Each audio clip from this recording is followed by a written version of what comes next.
which brings us to a statement on business rates. Minister Tomlinson. Thank you, Madam Deputy Speaker. This government wants the best for Britain's high streets. We know how central they are to the strength and vibrancy of our villages, our towns and our cities. We know how hard small business owners work, and we know how badly they were let down by the previous government. Shops shuttered, council funding cut, business rates left totally unreformed. We will not let decline continue, and we are already taking steps to arrest it. We are protecting high street businesses from upward-only rent review clauses and introducing a strong new community right to buy to help communities safeguard valued community assets such as pubs and shops on their high streets. We are pushing ahead with high street rental auctions, which are helping bring long-term empty shops back into use. Where premises have been vacant for too long, councils can auction the right to rent them, offering 1 to 5 year leases to new businesses and community groups, helping to create more vibrant high streets. We also launched the Winter of Action to combat retail crime, a nationwide crackdown on crime and antisocial behaviour to protect shoppers and retail workers. As well as this, we are investing in local communities through the £5 billion Pride in Place programme announced last September, and investing to support growth, including through the new Local Growth Fund. Around 1 in 3 businesses also continue to benefit from small business rates relief, Madam Deputy Speaker, and don't pay any business rates at all, while 85,000 benefit from reduced business rates as this relief tapers. At the budget, we also extended the small business rates relief second property grace period for another 2 years, which is a really important change, meaning that businesses expanding into a second property will retain the support as they grow. But we know that there is more to do. And before I turn to today's announcements, Madam Deputy Speaker, I want to run through the 3 main components of the changes to business rates that are taking place in April for all businesses, and to explain the steps that the government took at the budget last year on business rates. First, the underlying and significant reforms to the system that the Chancellor set out as part of our commitment to transform business rates in England over this Parliament. We have implemented permanently lower multipliers for eligible retail, hospitality and leisure properties, with the multiplier falling by around 12p or 25% on the 1st of April. Some of this is as a result of the overall reduction in multipliers between revaluation periods, but the further 5 pence reduction announced by the Chancellor is on its own worth nearly £1 billion for the 750,000 retail, hospitality and leisure businesses that are the lifeblood of our high streets. We are paying for this support for the high street through higher rates on the top 1% of most expensive properties. This includes many large distribution warehouses, such as those used by online retail giants. Let's be crystal clear. Before our reforms, a mid-sized high street business faced the same multiplier or tax rate as a warehouse used by an online giant. That was the system that we were left with. Now, they will pay, the mid-sized high street business, around 38 pence in the pound, and the large warehouse will pay around 51 pence in the pound. That's 33% more. And this is a sizable reform, and it is here for good. The second component of business rates announced at the budget was the revaluation. All non-domestic properties are revalued independently every 3 years for business rates purposes. New valuations will come into effect in April. And I want to take the opportunity, Madam Deputy Speaker, to thank the independent valuers in the Valuation Office Agency who carry out the work. The government didn't take the easy approach of kicking the post-COVID revaluation into the long grass. Instead, we introduced a significant transitional support package because we knew that some sectors were seeing large increases in their rateable values after the pandemic. We are capping bill increases in each of the next 3 years for those seeing the largest rises and spending a total of £4.3 billion on this and other interventions. I want to say something specific here, Madam Deputy Speaker, about hotels. The government recognises that their rateable values have increased significantly since the pandemic, which means the caps on increases that we have implemented are particularly important for them. But it is right that we look at this further, and we will therefore review the way that hotels are valued to ensure that it accurately reflects the market for this sector. The third important point of context, Mr. Speaker, is the tapering away of the temporary pandemic relief for high street businesses. The previous government went into the election with plans to withdraw this relief overnight in 2025. That would have been a harsh and sharp removal of support. It would have pushed up bills for independent high street businesses overnight by 300%. That is reckless and it is irresponsible.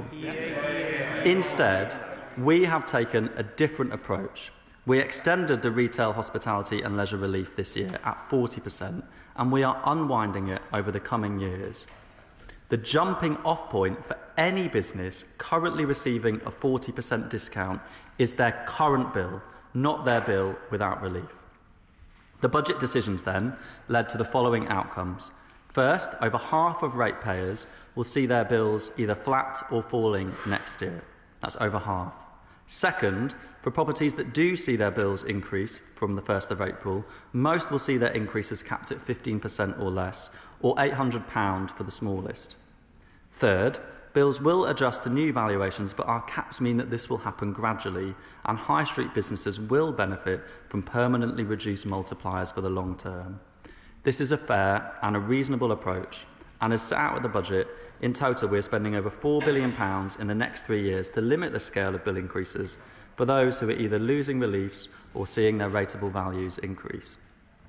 In the coming financial year, because of our interventions, the business rate system is raising the same amount of revenue as it was forecast to before the budget in the spring of 2025, not billions and billions more as opposition MPs seek to claim, more or less the same. Madam Deputy Speaker, that is the shape of the policy that we set out at budget, and because business rates is rather complicated, I hope you'll forgive me that I did want to set that out in full. However, this government does want to go further to support pubs. Pubs are the cornerstone of so many communities. They are essential to the social and cultural life of so many places across the country. And I've heard clearly from members on the government benches just how important they are. I want to thank colleagues who have engaged constructively and privately with me on this issue in recent weeks. Whether they represent constituencies in coastal or rural communities, towns or cities, their representations have been invaluable, and their constituents should know that most of the politics they see in the papers isn't what matters. It's the conversations and the advocacy MPs provide in these corridors that can make the difference. In particular, the member for Bournemouth East has been a relentless advocate for businesses in his constituency, as has the member for the Isle of Wight West and the member for Redditch. And in her role as the chair of the APPG for pubs, let me thank the member for Warrington North for her engagement too on this matter. Madam Deputy Speaker, forgive me, pubs haven't had the support they needed for too long under the Conservatives.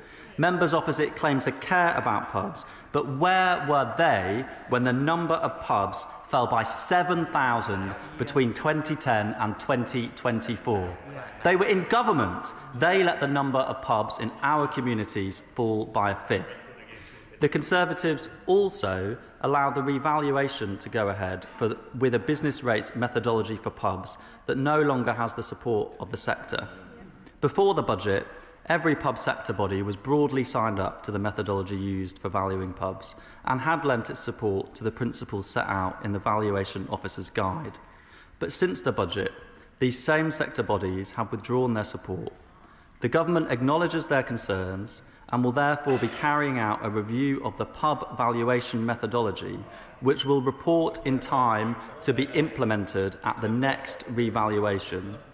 While this review is ongoing, and given the particular challenges that pubs have faced over the long term under the previous government, we are stepping in to provide support for pubs in the next 3 years.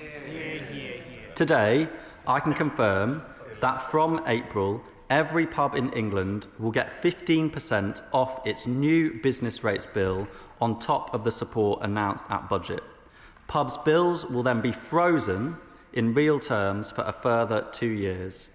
This support is worth £1,650 for the average pub just next year and will mean that around 3/4 of pubs will see their bills either fall or stay the same next year.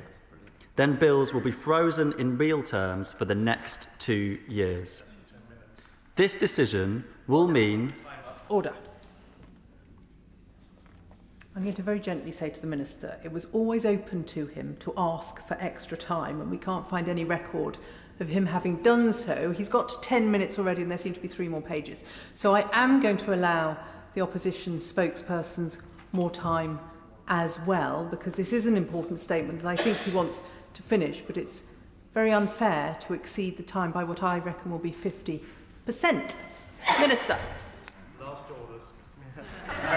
Madam Deputy Speaker, let me apologise profusely for not letting you know in advance. It's the first time I've done one of these statements, and I will not make the same mistake again. And I'm glad that the same courtesy will be afforded to the Shadow Chancellor. I look forward to hearing his full 15 or so minutes of remarks. I'm sure they will be entertaining for all of us. I will make progress now, Madam Deputy Speaker. We can hear more from the Shadow Chancellor. This decision will mean that the amount of business rates paid by the pub sector as a whole will be lower in 2028-29 than it is today. This week is also Independent Venue Week, so it is particularly appropriate that I can announce also that our package will apply to music venues too. Many live music venues are valued as pubs, and many pubs are grassroots live music venues. It would not be right to seek to draw the line so tightly so as to include some and not others. I want to thank MPs who've made constructive representations on this issue in recent weeks. In the meantime, we are pressing ahead with wider regulatory reforms. Building on the new licensing policy framework at budget, we are working with the sector to ensure that local authorities are using this to ease licensing decisions on the ground. As part of our ongoing licensing reforms, I can also announce today that pubs and other licensed venues will be able to open until 1 a.m. or 2 a.m, depending on when the game starts, for home nation games in the later stages of the Men's Football World Cup this summer. And we will legislate to increase the number of temporary events notices for pubs and other hospitality venues, whether that is to help them screen World Cup games or other community and cultural events. This government is committed to helping pubs build sustainable business models over the long term.